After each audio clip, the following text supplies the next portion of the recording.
हे देव के देव महादेव, ई कोरोना महामारी में सब भक्त परेशान बारे ए बाबा। आज हम रहेला मेहता और ई पूरा देश खुशी के चाहता है बाबा।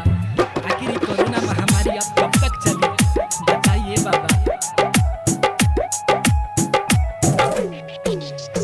हे भोले दाहनी अंतर्याहनी, दुनिया के लीना बचा।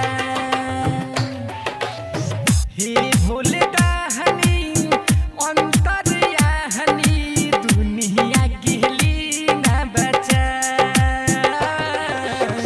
घुटी घुटी के सब मरत लोगवा, होखी न बाबा सहा। घुटी घुटी के सब मरत लोगवा, होखी न बाबा सहा। कामे नाही कहरे सुइया दवैया, केहू के तहनो खा। कामे नाही कहरे सुइया दवैया, केहू के तहनो खा।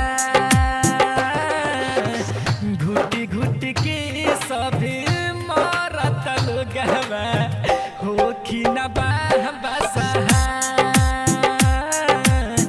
घुटी घुटी के सब मरत लोगवा, होखी न बाबा सहा।